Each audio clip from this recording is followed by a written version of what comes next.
Hey Johnny, Hi, Drew. How may I help you? how do you pronounce yours truly?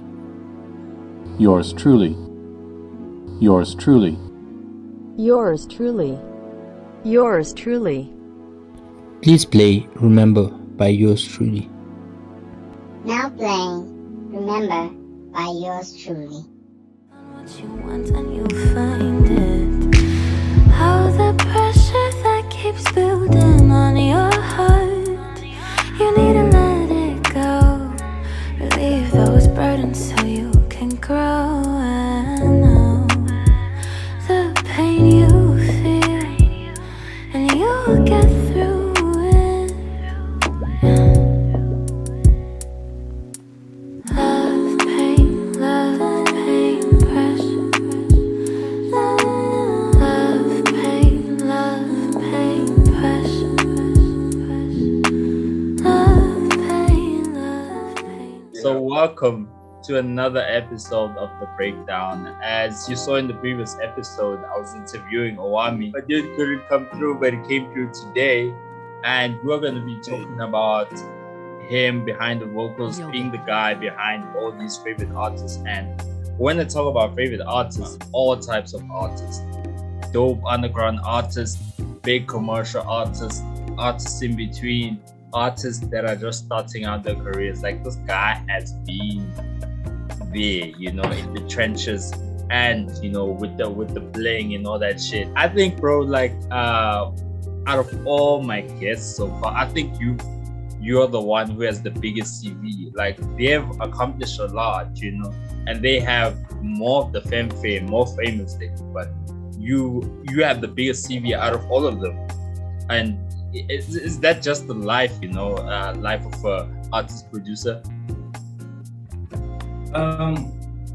It's tricky because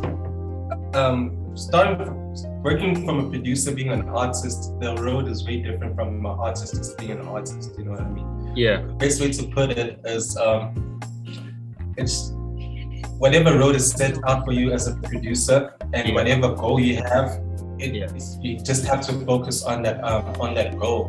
No matter what's happening on the outside, because again, what I've noticed is artists, they're in the forefront, they're there as compared to producers. We're at the back, so we need to prove ourselves and just be in that forefront. And it's a lot more challenging, should I say, from just starting out from the sound that you're working on, trying to get the feature that you're trying to get on, because the artists are also your instrumental, their instruments.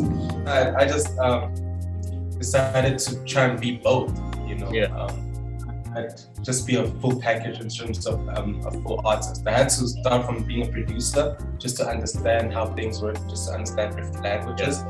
And then I had to start hanging out with a lot of artists just to understand how they thought, how they record, how they process. And then from there, I was able to be like, cool, I'm ready to become a full artist, musician kind of thing, So all of those key points just really contributed. It wasn't something that I was like, okay, this is what's happening, this is happening. It's just all based on the organic and the work that I just wanted to work with. And then I think that made it what it is now. Well, my CV, that's big. Yeah, because like we were talking the other day, like we've been talking about, doing this episode. I think it's been like 2 months or something, or 3 months, I'm not sure. Because I remember we had that conversation and you were like, I'm an artist, not a producer, Like, I would want to know what is the difference between the two? Explain it in layman's terms for everyone, So what is the difference? Oh, it's very perfect. So I'll make a quick example. Do you know of a music producer named Darkchild? Darkchild? Yeah. No, sorry, I am. So I'm just gonna draw out names. Even better, Boy Wonder. Yeah, I think, I know his name, yeah.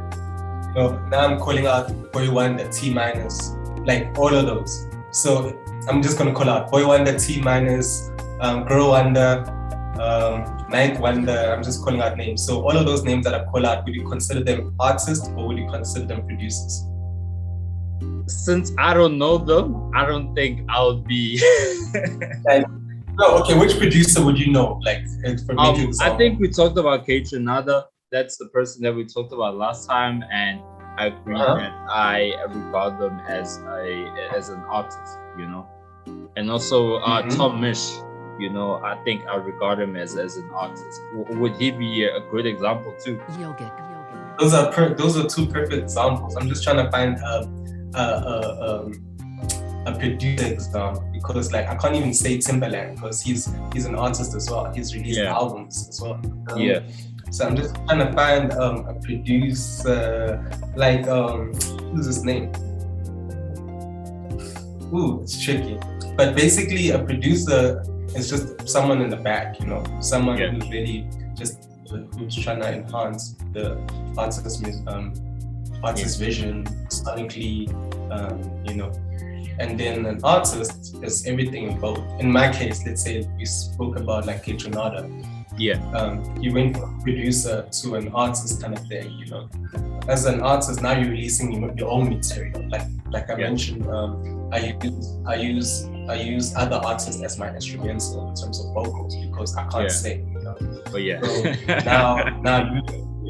so now we at the forefront. Now we delivering our vision. Now we are the one enhancing our own vision with other producers and with other artists.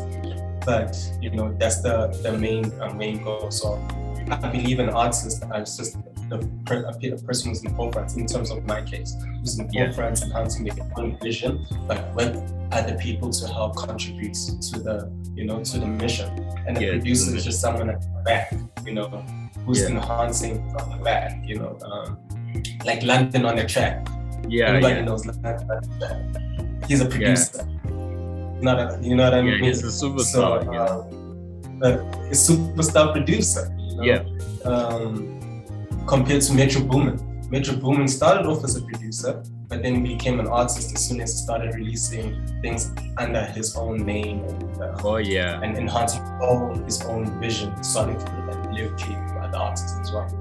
So I think those are the two different. So it's very tricky because most producers are becoming artists these days. You know? So it's very tricky to just say this person is just a producer, you know, because they might change. They might become an artist as well. You know, like I'd like to imagine a younger YoursTruly. Like I'm sure you were the kid, you know, sat in the back of the class, wore glasses, and you smoke weed and just play beats for your friends.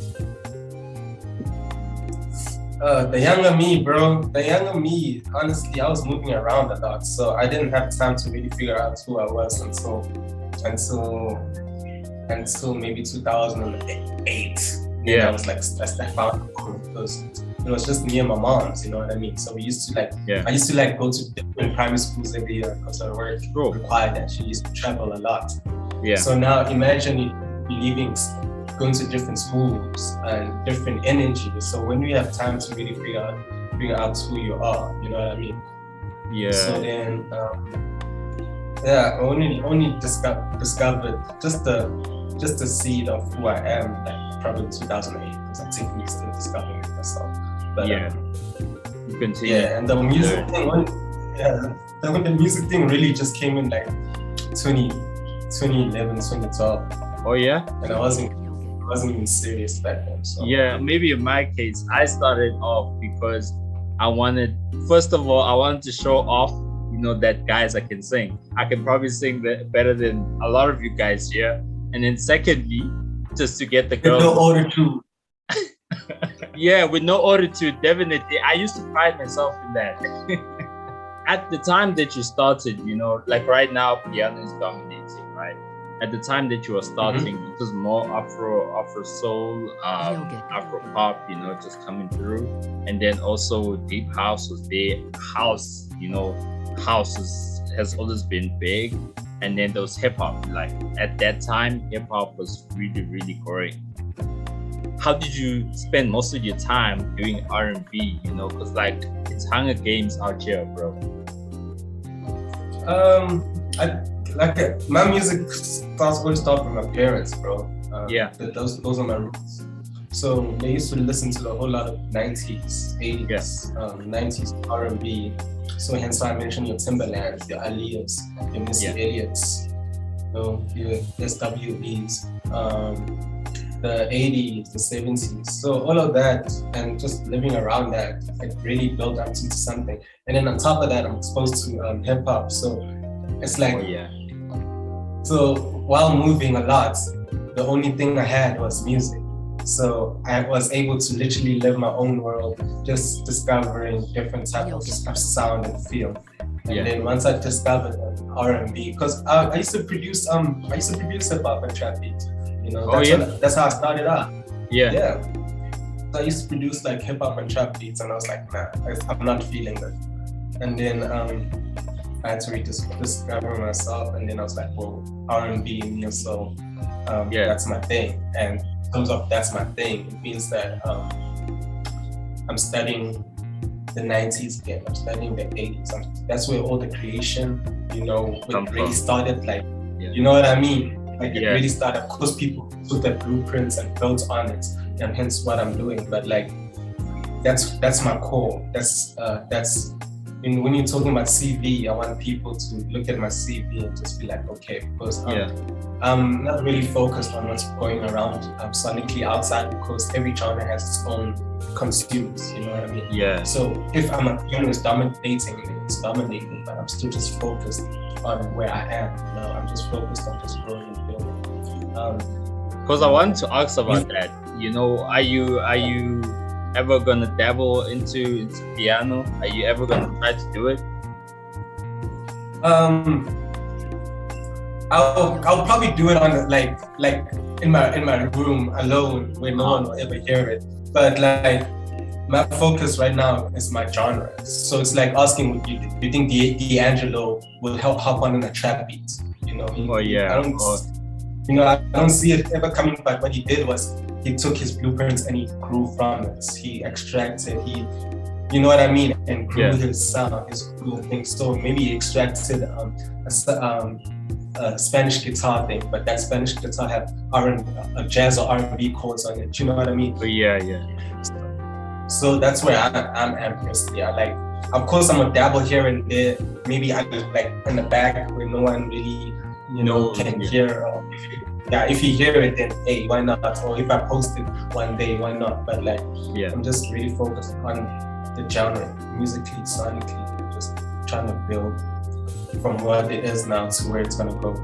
Yeah, because the first time I actually interacted with you, it was a song by Naye Ayla, right? It was Summer. Like I was confused. I mean, like at that time, I didn't know, that transition of producer artist. So I was like, I thought it was a Naye song. And then over time, I was like, oh shit. So yours truly is, a guy who makes his own music. Baby, I got the day. I remember the day I caught your eye. I pretended I didn't have the time. Couldn't make it easy, cause I knew in due time you'd be mine.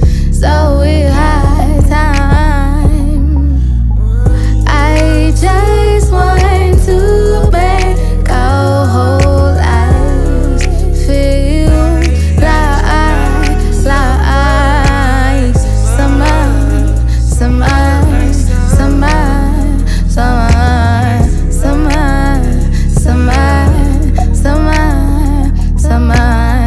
I just want to make our whole lives feel like someone. And the thing is, over time, like I don't think I can attribute a single artist that you know, like for example, there are artists are always with this producer is always with this artist, right? Like I don't think I can attribute a single person. I mean, there's persons, but Naye will definitely be my first and day one.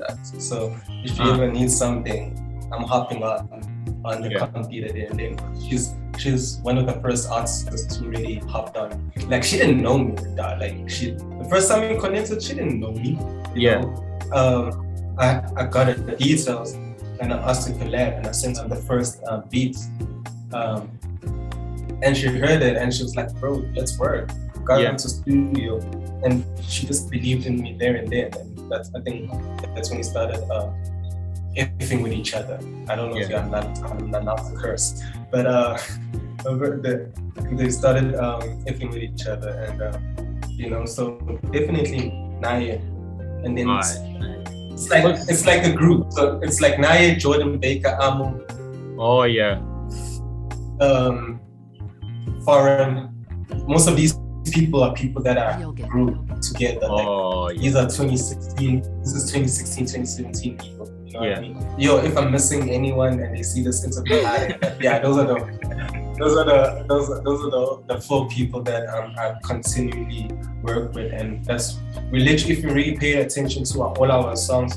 In Naye's EP, you definitely find Amu or me. In my EP, you definitely find Amu or Naye or Jordan. And if Amu is ready to drop, same probably situation if he ever drops. Those are the main, instruments. So yeah, because I've seen that you work a lot also with Abo Fletcher Black, Jesus, Kuds, also those guys, right? It's again producer world, so it's FD, Wano, Amu, I'm counting him as well. Kuds, we only worked on the Naye track. Telephonic, Tukulu, J6, September Youngster. I think majority, Jordan Clem. And I want to know about Stay True BTS. Is that a label for you guys where all the artist producers are in? Stay True Beats is actually Kid Funk's label. So Kid Funk has Stay True Sound and has Stay True Beats. You know what I mean? So that's Kid Funk's label. So how that situation happened, I reached out and he also discovered me. So it's just a intertwined thing. Yeah. And then from there, he helped me grow and put me in a better position, and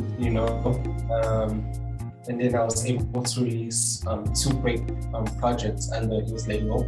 And then, that was the end of that part of the chapter after that, But he was still my big homie.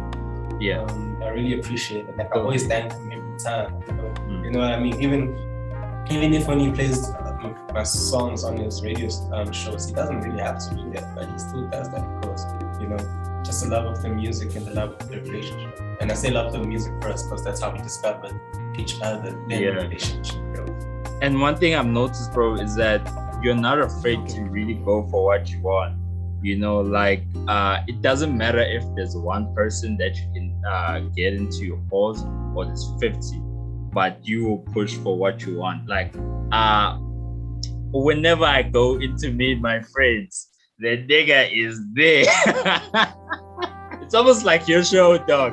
From what I've seen, you hustle harder than somebody who's just starting out. I'm always gonna remain hungry, bro. Like I said, being a producer, artist speaks. It's very hard. You know what I mean? It's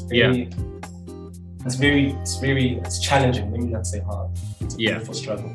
So I'm always there. I'm always trying to keep my ears on the ground because I always look for uniqueness, whether it's meet my friends, whether it's SoundCloud, whether it's a friend recommending me to listen to this friend. The aim is just to connect with people and just look for uniqueness and also to see who's who, But it's mostly majority of the time just looking for uniqueness in terms of artists, in terms of producers, in terms of someone who sees things visually. And it's just to build that relationship because, again, there's only so much I can do by myself. So we're just growing and studying or seeking out uniqueness. That helps me grow as a musician, as a human being, and business-wise as well. So all of these matters. It's just subgenres of things that I'm looking for, hearing, or being aware of. So I just appreciate the part. And I would like to know, when was the first time you got paid for music, like how much was it? How did you feel like that day? What did you buy with it? Paid for music, huh? Yeah.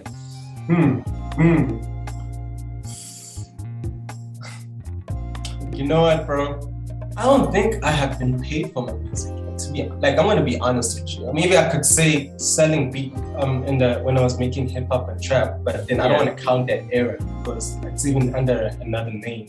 So even if that person ever had to release that today, I'd be like, it's cool because that's not me. So if I have to consider from the time I started being who I am in terms of R&B, neo soul, and all that, I don't think I've made money like 2,000 rand because of how I work as well. Because I don't just work with anyone. You know? Okay. So musically, let's say I don't work with anyone. You know, businessly as well, I'm picky on where I'm moving, and then last thing is just I'm still growing as well. You know, again, it's challenging to be where I am. So there's growth, you know. I'm still figuring out things. I'm still seeing how things move, and then hopefully, when the time comes, you know, because I understand my worth, I understand my value. So the more I dig deep and the more I'm aware and studying the game, the more work and value grows. And that's why I say musically and businessly, because musically you'll never see a Frank Ocean verse at all. You know what I mean? But I know when someone has to come to me now, it's because they see who I work with and my sound, and businessly as well, hence the growth, hence the maneuvering and just understanding the game. And because I'm still a student, I'm still growing. I'm not in a rush to get the paycheck, really, to be honest. I'm just more focused on the music, just building an experience and soundtracks to people's lives. You know, when the money comes, it will come. Yeah. So I assume that music is not your main source of income right now. Not yet, no. All right. I had to also get a second job at an art gallery. Balance things out. Yeah, I think everything's different. Some producers or artists, they can say, I'm not going to do a job, I'm going to just do music and survive, and it works for them. You know what I mean? And some artists and musicians and producers, they be like, yo, I need a job. You know, so it's just to feed off, you know, just to challenge all that energy and invest in my dream. And then once you're in a position to leave the other job, then it's a beautiful thing, because then once you're making money off your music, then you've accomplished a goal, you know. Yeah. So, and you talked about, you know, you don't really work with everyone. Like, I want to know what's your requirements. Let's say I'm an artist that wants to work with YoursTruly. So what do I have to exhibit? What do I have to have done in order to work with you? Again, I always bring the word uniqueness. And again, because of how I train my ears in the music that I've grown up to. So like in 90s, when you're so so all of that, like even when the generation moved, but we had your Naye, we had your thing. So for me, it's just uniqueness. You know, if I hear something and I feel it and it touches me and I can connect, you know, because again, there's a lot of R&B artists. There's a lot of things. So for me, honestly, it's just like unique. I can't put into words, but it has to be unique. The only way for me to describe the uniqueness is you have to look back at the catalog. And then people understand what I'm trying to say, because I could say the wrong word and then a certain artist can take it the wrong way. You know? So I prefer them to just go through the catalog and then understand what uniqueness, that's the type of uniqueness I'm looking for. You know, create a soundtrack, create an experience. You know, we don't want to be here today and gone tomorrow. But if we gone tomorrow, but the music's still the soundtrack of your life. You know what I mean? Because, for example, we still have Lauryn Hill, dropped an album 25 years ago, still this day. Yeah, she's still around. Yeah. You know what I mean? Yeah. It's because of her not focusing on the outside. If I have to bring in the modern timeline, Frank Ocean, Blonde, whatever people label him, but when you listen to that album, it's an experience, it's a soundtrack. You know, Yeah. when you bump one song, when you pink and white, you're like, ish, maybe I should go listen to the whole Play album. another one. Yeah. And like, you know what I mean? So Yeah. each and every song creates a musical piece, you know, a soundtrack. I always say soundtrack because people right now in this era, they're making songs and singles. Yeah. They hear it now, and gone tomorrow. Yeah. People make soundtracks, it sticks, you know, it really sticks. Because if I have to ask people right now, name me 3 albums that really stuck to you that dropped earlier this year, it's going to be kind of tricky, you know what I mean? Yeah. So, sorry for just dabbling a lot, but like that's the type of uniqueness and the aim and the whole picture that I'm looking for. I love an artist who really goes deep and who's focused on creating something, you know, instead of now. Yeah. You know that. Yeah, it's just one of those. Like you've worked with people that we consider to be superstars. Like, do you still get starstruck? Of course. I think anyone who meets the person they grew up listening to have a certain feeling. Yeah. So I definitely do. But once that feeling's gone, it's back to the music. Because of course you've done great things and I appreciate your art, and you know, but now I want us to start a new story through the music, you know, because being starstruck means sometimes, not depends on the person. So being starstruck to some people, they become a yes man. Oh yeah. Do you like this? Yes. Dope. Do you think I should change it? No. It's amazing. Compared to me, I'll be like, I hear you, but can you maybe change this? You know, I don't want to, you know, that's what the type of respect I want to build. Like, oh my gosh, it's you. But when it comes to the music, I want to be able to, you know, contribute. I want to be able to, like, listen, how about we go this instead of doing this? And because, you know, again, once you start starstruck, you're trying to do yes, man, and then do all this. No, like I wanna know you. I wanna study while we helping create something. I wanna study and see how you work and learn. It's a learning process. So I do get starstruck, but it's just a glimpse. Yeah. You know, just like when you enter the hotel, first day it's amazing. Yeah. The second, third day, you're like, okay, cool. Yeah. You know? Good example. So what is the process of working with these people? Like, how do you reach out to them? I'm sure the process is different. Honestly, bro, just how we connected is how I connect with every other artist. I just DM you. Like, if I really mess with you and I love your music I love your music, or I love your art, or I love whatever you're doing that's adding and contributing into this society we live in, I'll DM you. I have no, you're a big artist, I won't DM. No, bro. I'll DM you, I'll email you, you know, I'll find out who the manager is. Yeah. Email that manager, you know, because it doesn't hurt to reach out. That's what I'm trying to say. It never hurts to think. If it doesn't work out, it doesn't work out. The universe is listening. So it will work out if you want it to work out. So I always DM, email. I don't call. Something networking, you know, even when we go out to shows and stuff, and I see you, I'll be like, yo, I love what you're doing. I'm this honored, you know.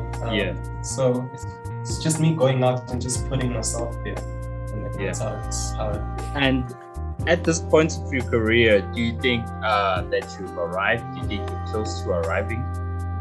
I'm not even close, bro. I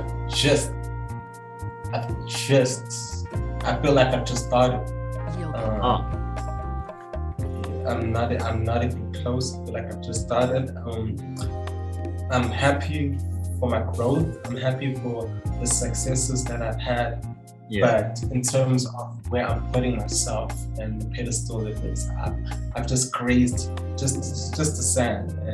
And you know what? I'm happy. I'm comfortable.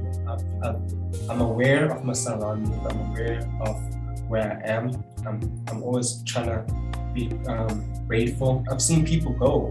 I've seen people cry. I've seen people lose their mind of, you know, I mean, once the music turns once the business side or the music side is, because in the beginning you created out of passion and love, which you know is still there, but the energy is different, you know. So I always feel like I've just started, and I don't know when will I feel that I've reached a certain point. But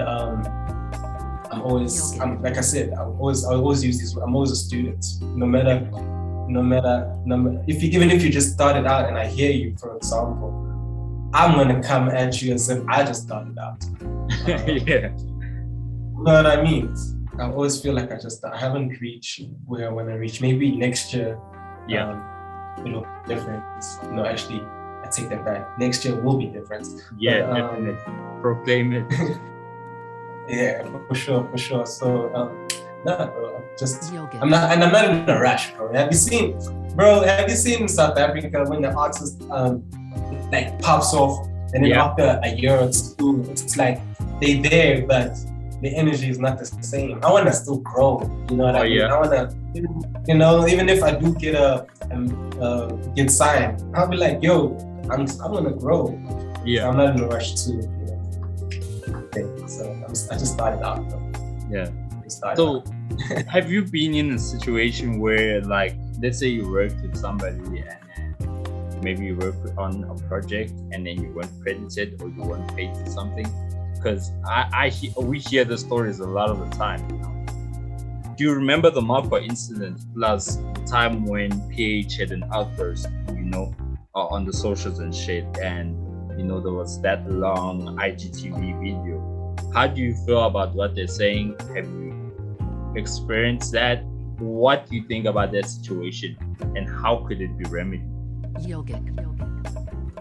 Again, I am grateful that I'm surrounded. I don't know what it is, bro, especially when it comes to working with new artists as well. I've never had a person not credit me or not give me what is due or so forth, you know. Because again, I'm also picky, you know. So I've never had, oh no, this person didn't credit me, or oh no, this person never gave me my royalties. Because I think, again, I'm about relationship. As once we talk music, great, but let's talk also business, because at the end of the day, people need the music business. You know?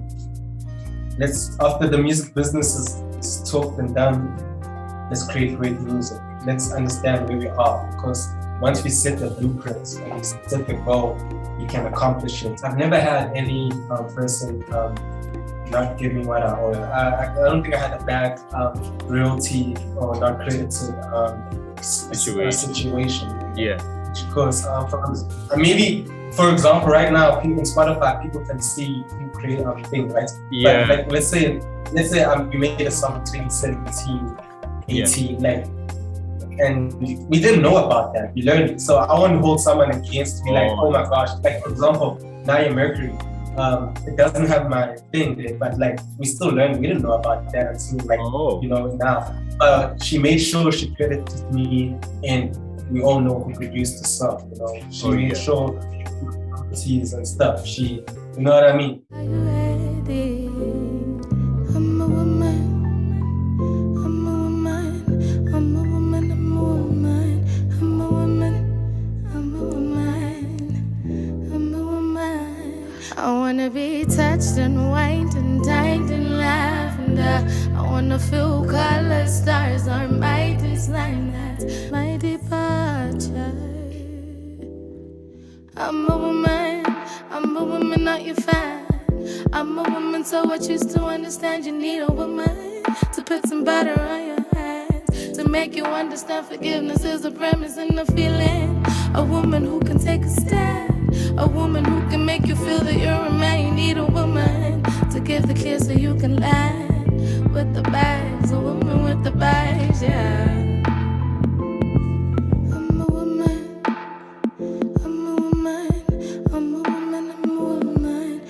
All of those credits in terms of Spotify, it's like, it's not new.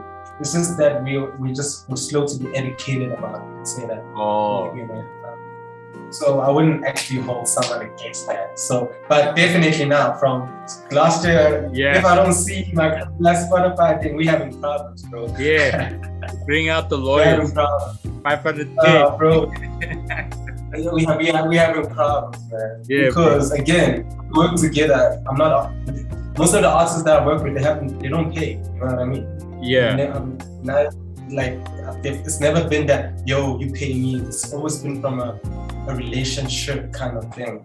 Yeah. You know? So I respect you, I respect your name, and vice versa. Because you wouldn't want someone to, if your name starts with a capital D and they do a small letter. It still hurts, you know. It's still like, you know. So from a relationship stand of view, I know who you are. I've got to know you. So I'm grateful, thankful to the universe that I haven't experienced that yet. And even if I do, it's okay. I mean, again, you mentioned part of lawyer. I'm a student. I went through the business course, so I understand what to do and what to do. And even if I make my mistakes, I learn from it. So I've never ever had to even think like that, and I don't think I'll have to because of the artists, the people that work with. And in terms of that IGTV situation, I can't say much because I really don't know properly. But all I can say is, personally, just I'm not even just saying I'm just talking from a personal point of view. Just be educated, you know. Just be educated. Just watch how you move, and just artists. If artists getting signed, they need to know that they can hire a lawyer and get the label to pay for that lawyer's commission. It doesn't really have to come out of their own pocket, you know, because if you win, we all win, kind of thing. So I think the basic is just to get educated, just make sure you understand what you sign, just make sure you understand the people that you work with. Of course, people are very sus, and if they do sus things, just be aware and understand how to handle it, you know. Because I don't think I never want to be that guy that comes out on Instagram. Oh my gosh, this person, and they never gave me this and that, you know. So I think that's the two things. Yeah, and you talked about relationships, you know. Is there a person that's yours truly right now? No, unfortunately not. I'm still growing. Self-love, mental health. I'm growing myself. And if it happens one day, then I guess it will be a beautiful thing because now the person doesn't have the baggage. Nah, but so I'm a dog.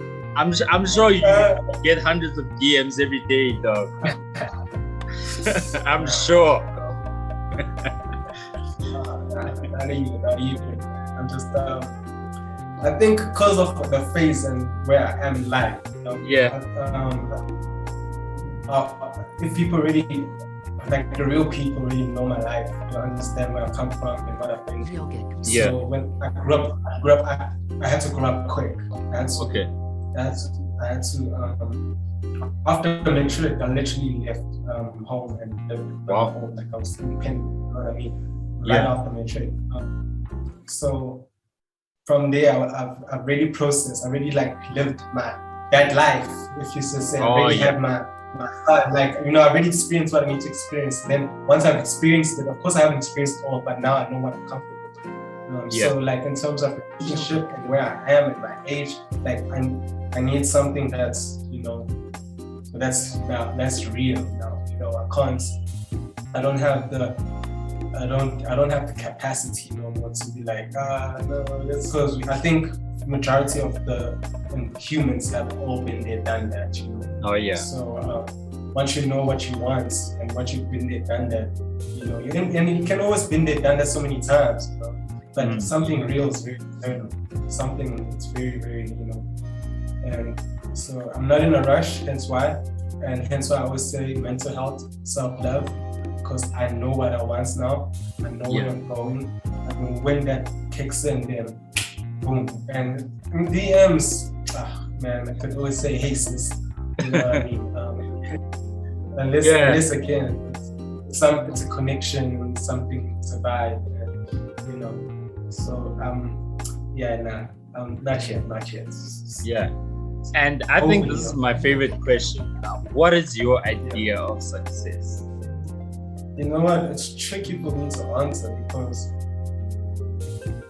from where I come from, it's two sides of the same coin. So heads from where I come from and what I've been through. And again, I'm gonna answer in the most human way because I'm a human being. We have human experience and we live such a human life. And we live, and maybe my answer will change 5-10 years once I've reached a certain point. So just to answer that, right? In the head side of things, I'd say part of it is money. Because what I've been through and how I grew up,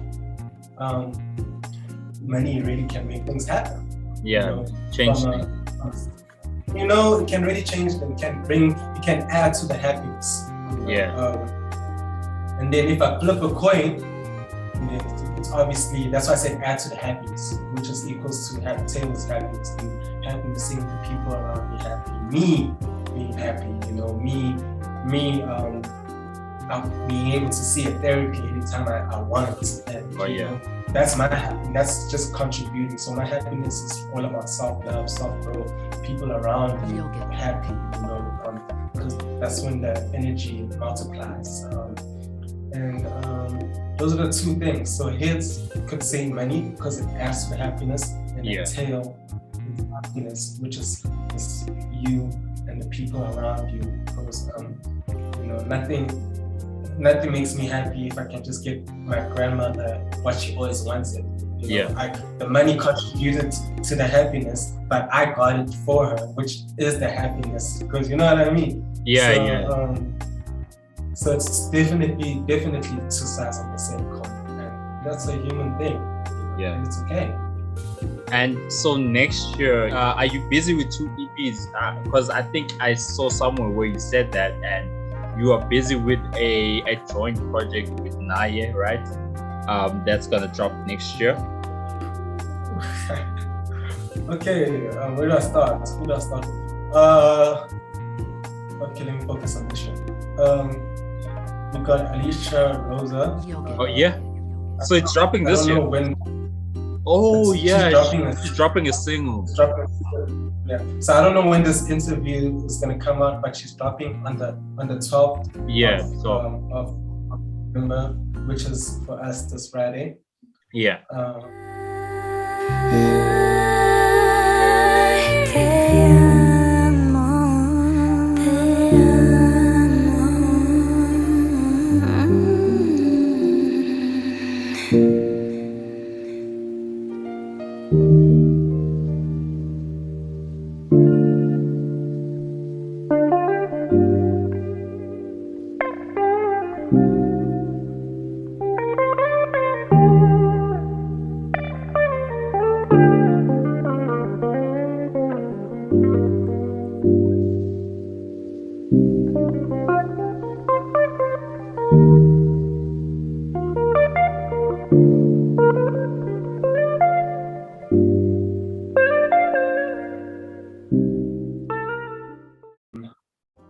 And then we're dropping another single I produced in December. She's probably gonna drop a project or whatever next year. Which of course I'm working on it again. Okay, that's Alisha Rosa. I'm missing. Naye and I are dropping a single December. Okay. Just something. It's an introduction. To us being, because we've been working together for too long, and our sound is very interlinked. Naye picks. Reason why I really fuck with Naye, because Naye just picks the most. I don't know what she picks, but when she picks it, I can trust her with any sound. You know what I mean? Because believe it or not, Mercury. If you've heard Mercury, it was the first neo soul beats I ever produced, from the gates. I was like, I'm gonna produce a beat today, and that's what came out of it. And I had no confidence, and she was like, no, actually, this this is it. And how she turned it, I was like, whoa. Yeah, So, bro. You know, so her and I December, and then next year it's a single, and then a project called Behind the Lines. All right. We've been working on this project for almost 3 years now. 3 years. Damn. Yeah, we started in 2019, 2020, 2021. Yeah. So next year it's going to be almost 4 years, then, if I'm not mistaken. Yeah. Yeah. Okay, that's Naye. Who's next? Me. Yes, me. Oh yeah, right, me. Reason being is I haven't dropped any music this year. If anyone really paid attention, I've been living off Remember, which I dropped last year December. Yeah. You know, that one single that I dropped in December has been feeding me, you know, and that's what I was proving about musicality, because that's a soundtrack. Thank you so much for coming through, bro. This is another episode of The Breakdown, behind the vocals, the people behind your favorite song, and this is yours truly, and we're out.